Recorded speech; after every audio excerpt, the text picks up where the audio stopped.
I have to start with the Valium because it's a sore point with me.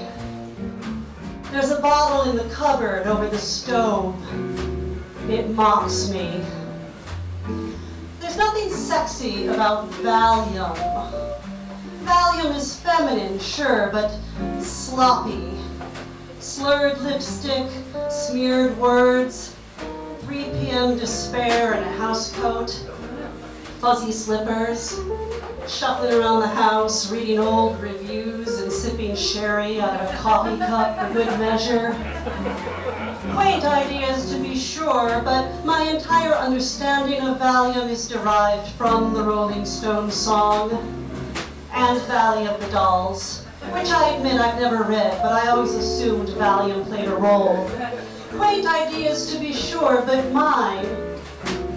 And so when the Valium moved in, it seemed to me to be ticking. My dark midnight of the soul tending to occur around 3 in the afternoon, I fear the quilted housecoat and fuzzy slippers lurk just on the periphery. I put the bottle in the cupboard over the stove. The cupboard seems to have relaxed considerably. I, on the other hand, do not need to relax. Because I know that if I loosen my grip on the security bar for 1 second, the braking mechanism will snap, the entire roller coaster car will halt its upward climb and go careening backwards from 550 feet, jumping the track at 40 miles per, taking everyone here with me. You don't want me to relax, motherfucker.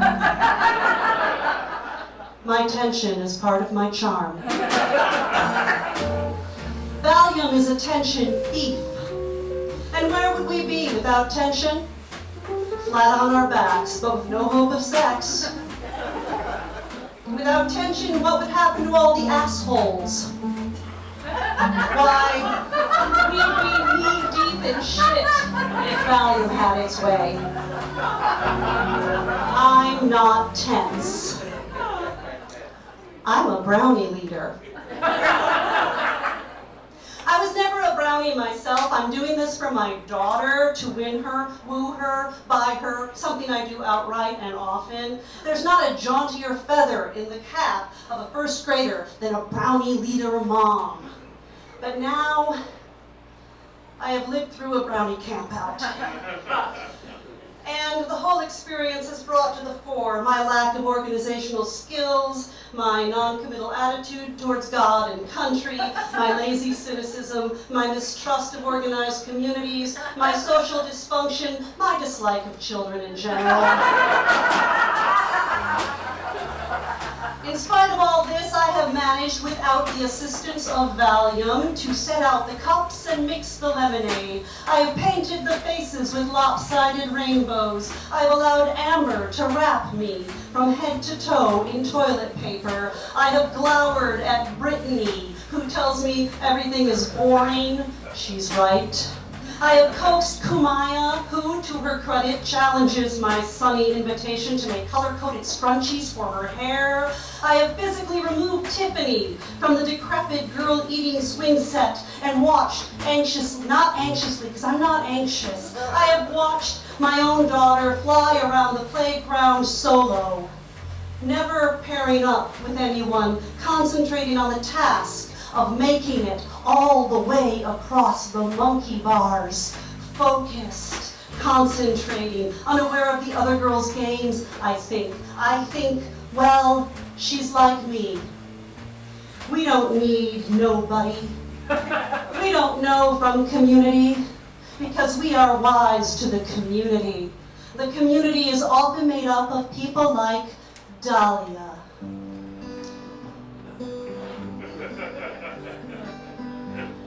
Dahlia is our parent volunteer for the night. Where have all the flowers? Dahlia is a whey-faced, kumbaya-throated, chained in daisies, tea-stained piece of parchment in Birkenstocks and natural fibers. This woman doesn't have a tense bone in her body, but she has a champion juicer, and she's not afraid to use it. Here is an attachment parenting, family bed, breastfeeding fiend, raising her children in a TV-free, toxin-free, allergen-free, peanut-free, wheat-free, soy product-only environment. Her daughter, a brownie named Bucket, is a moon-faced, red-headed child, turgid as a turnip and just as indigestible. Dahlia helps divide us into groups, and each brownie group must come up with a name and a cheer. My group, we call ourselves the Fire Swans. It goes like this. Fire Swans, floating in the night. Oh!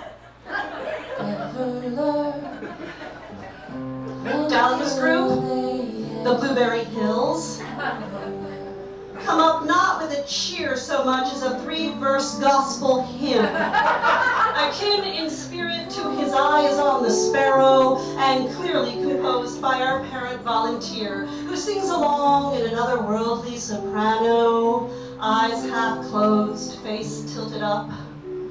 The other brownie groups, the Rocket Girls, the Cheetah Girls, the Fire Swans, watch with the sort of odd dismay usually reserved for unscheduled playground vivisections.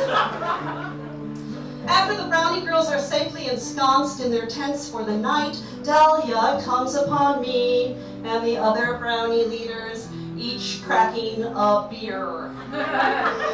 And pursing her lips, an action that requires her to summon some form of tension from deep within her daisy soul, asks if we might not be a little quieter as we are keeping the Blueberry Hills from much needed sleep.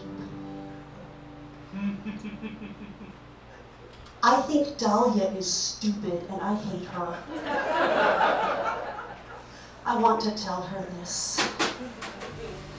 I want to burn my Birkenstocks and never appear in public again in anything but a black cocktail dress and high heels. I want to light up a cigarette with glorious disregard for lungs and hygiene. I want the beer I hold to turn into a vodka martini. In short, I want to do and say everything you think you should be allowed to do and say as an adult, but then as an adult you think better of doing or saying.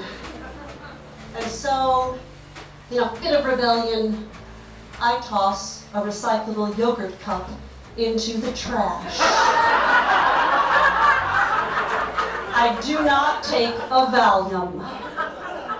Even though recently I've been having these attacks where I suddenly hear a test pattern in one ear and I lose the hearing in that ear, and then I see double, and then I get dizzy, and then I fall down, and then I throw up. It's an endolymphatic idiopathic non-disorder disorder. Essentially, I have been diagnosed as an existentially preoccupied, mildly anxious, middle-aged white woman. That is what it said on my neurologist chart when I picked. The first time it happens, wow, the symptoms. I fall down and I throw up. And then I call my newest doc, and he says, don't drive the car and be careful not to fall down the stairs. And I think to myself, not for the first time, one of us is getting paid too much. I tell him, my stove is moving around. And first it's here, then it's there, it won't stop moving. And he says, don't stress. Stress exacerbates. Try not to stress. Try to relax. And I say, well, it's difficult to relax when the stove is moving. It's a gas range. It's a very heavy appliance. I say there must be some sort of treatment, something to get me through this fit, some sort of medication, if nothing else. And he says there is, and I say, what is it? And he says it's called Valium. My husband comes home early to take care of the kids and get me the Valium. When I wake up, there's a brownie leader at my door, asking if I would mind terribly tomorrow leading the troop in a let's pretend exercise, that being my area of expertise. And I think, There's enough Valium in the house right now to kill someone. I just don't know who it should be. I put the Valium in the cupboard over the stove. There it remains. I recently had the opportunity to march in the Oak Park 4th of July parade with my brownies. Brownie Troop 983. Yeah, sunny, hot, and blue. All the people out on the curb in front of their restored Victorians, waving and cheering us on. I told my mother about it on the phone, and she sort of sniped at me. She said, "Oh, but you hate America." Honestly, Mom, I don't. And looking at this parade, how could anyone, how can you hate dogs dressed up as superheroes? The ladies from the library doing drill exercises with their metal book carts. Here comes the 19th Century Club in a red Dodge Eclipse. The Ernest Hemingway Foundation, followed hard on by the Gay and Lesbian Society. Oh, a group of Baird Warner employees holding signs that say, "Peace is patriotic," which I initially mistakenly read as, "Peace is periodic." And I think this is a pragmatic fourth. As a Brownie leader over the last year, I've had many opportunities to say the Pledge of Allegiance, and you know, I can never quite bring myself to do it. And I've come to the conclusion that it is the fluctuating cabin pressure of this country that is making me dizzy these days. And so I must just concentrate on the task of making it all the way across the monkey bars.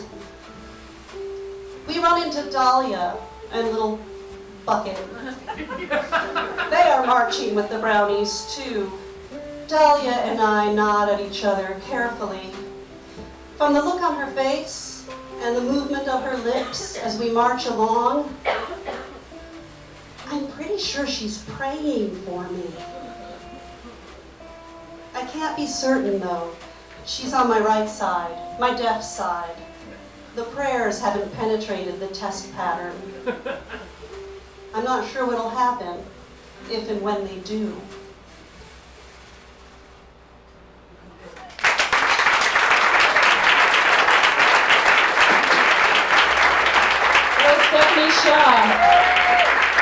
We're going to take a short break just long enough for you guys to get another drink and use the restroom, and then we'll be back with a little more.